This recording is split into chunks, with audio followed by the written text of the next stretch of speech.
I know my name is quite hard name, but it's an Arabic name. And you know, Arabs always complicate everything. Anyways, you can call me Abdul. I used to be a Palestinian refugee in Syria. 2 years ago, I became a Syrian refugee in Sweden. Today, I'm proudly a Swede. I'm from an upper middle class family. My father was one of the top 10 engineers in Syria, and my mother taught English at United Nations schools. Our family was financially well off and quite happy.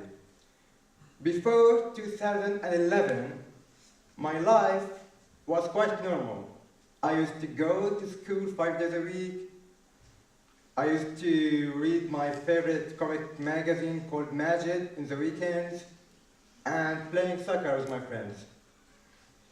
Things turned out very different for me. In 2011, the Arab Spring started.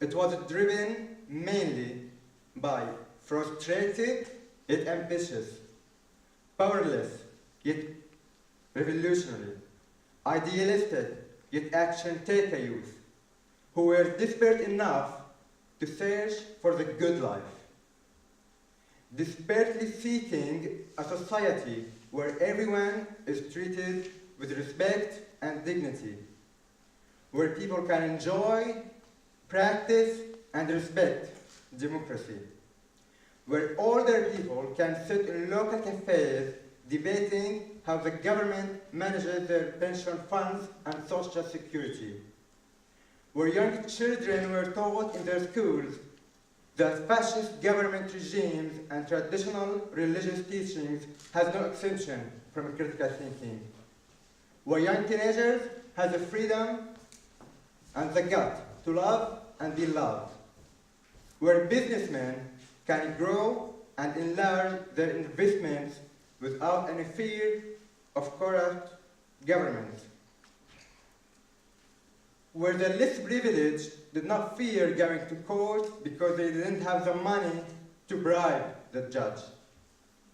In other words, the youth were seeking a society you guys refer to as Europe.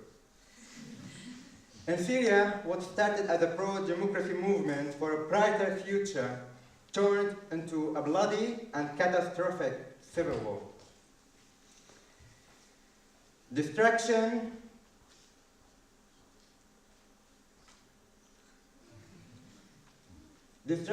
and horror filled the country, from the north to the south. Armed militias started slaughtering each other because of political disagreements, religious divides, and ethnic variations. Just like in any other war, the highest price is paid by civilians, not decision makers. On 17th of December 2012, about 500,000 civilians from my neighborhood, including my family and I, fled their homes after a terrifying night when the only voice heard were the sounds of barrel bombs and AK-47 shooting spray. For my family, that night was the start of the series of moving from one place to another, searching for a livable place to live. Terror, danger, murder, and the worst part, the fear of losing one of your children in front of your eyes without having the ability to do anything, were the factors behind our decision.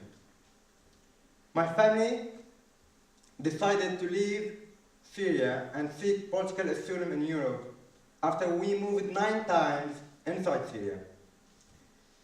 The decision was a hard one for my family.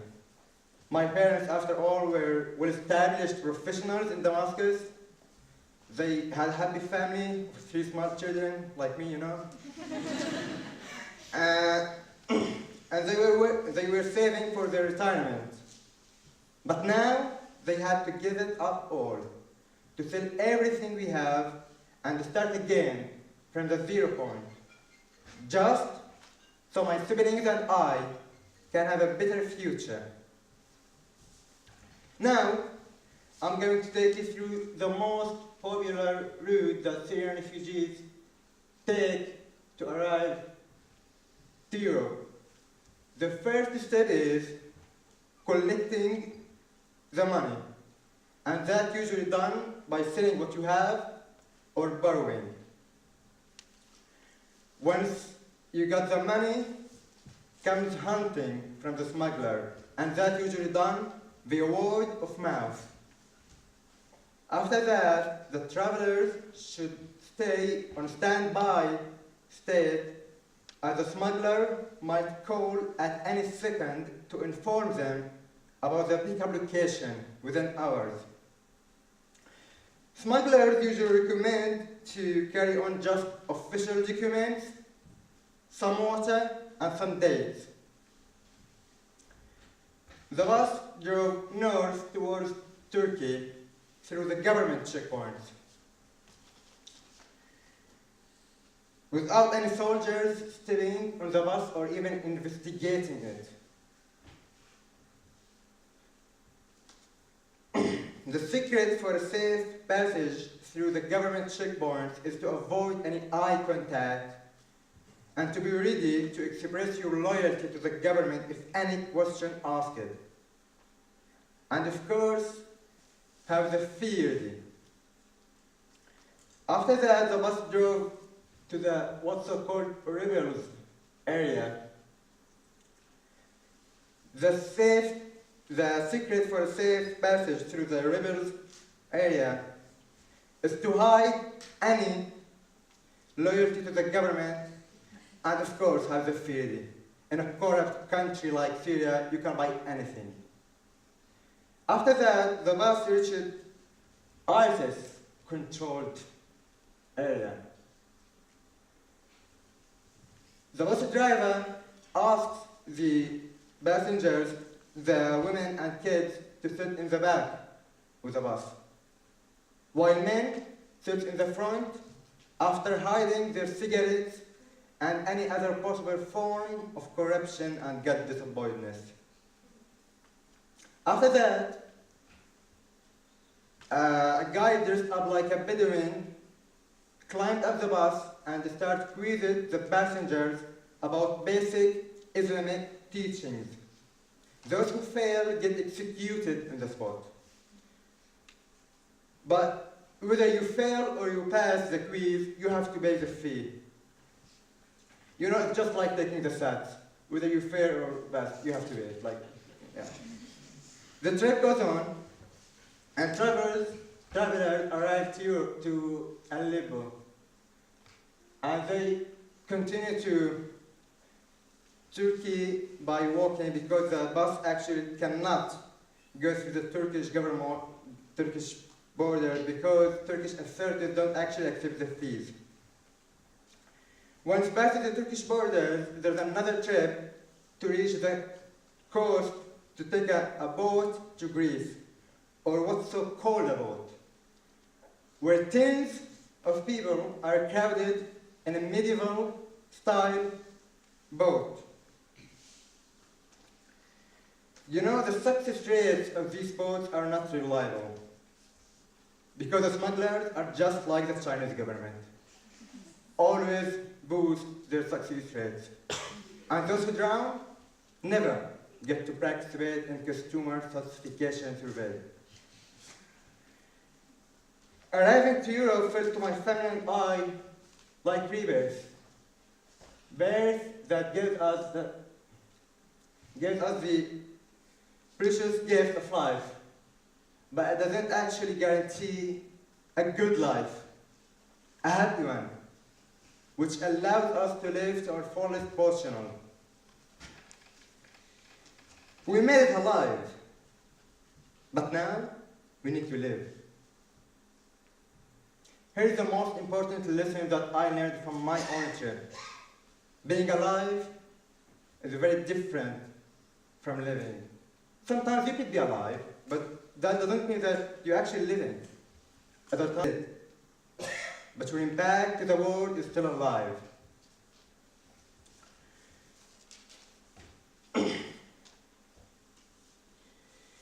When I was very close to this in my own trip, being very close to that has ironically taught me so much about life. Life is more than having the capacity to breathe, eat, and drink. When I was very close to lose my life in material sense, to die, in other words, I was not afraid of death in itself. I was afraid that I have not done enough in my life. I haven't lived. I haven't lived up to my fullest potential. I haven't dared or took risk. Arriving to Europe gave me the opportunity to be alive, but now I need to live. I need to dream and to dare. I need to succeed and fail. Arriving to Europe gave me the opportunity to live like a human after I emerged alive from a very dangerous voyage. Cut, fast forward. 2.5 years later, I'm now a Swedish citizen. I got full scholarship to study at one of the best high schools in the world. And I'm looking into completing my studies in the United States. Not all Syrians are remotely close to the place I am at right now. What differentiates me from the rest of Syrian refugees might be partially hard work and ambitions, but mainly opportunity. All Syrian refugees who have made it alive to Europe have been given an opportunity to live. But many of them cannot easily live. Many deal with post-traumatic disorder. Many deal with physical disability. Many face personal challenges, such as language barriers. Many face structural challenges, such as discrimination and prejudice. Many face cultural difficulties, and all face a logistical struggle, the ability to ride a bike. Anyways, I'm not here today to ask for your pity. I'm here to deliver two messages on behalf of all Syrian refugees. First, thank you. Thank you for saving our lives. Thank you for acting responsibly when very few do. Thank you for acting like humans when humans are rare. My second message is, now Syrians have made it alive to Europe. It's hard for them to live to their fullest potential for many obvious yet sophisticated reasons. Of course, there must be extensive discussions to set practical policies to make sure that Syrian refugees who have made it here can both live to their fullest potential and integrate and benefit the European society. But at the heart of any policy discussion, there are two key principles: trust and courage.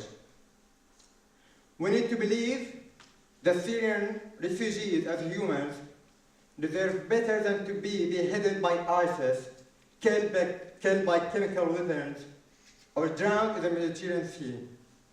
We need to believe that Syrian refugees deserve better than live a miserable life for no mistake of their own. Second, we need to have the courage to act upon our beliefs. We need to have the courage to stand up for what is right. We need to have the courage to stand up in the face of adversity, to stand up in the face of uncertainty, in the face of fear. We need to have the courage to find solutions that solve our problems, but without undermining our values.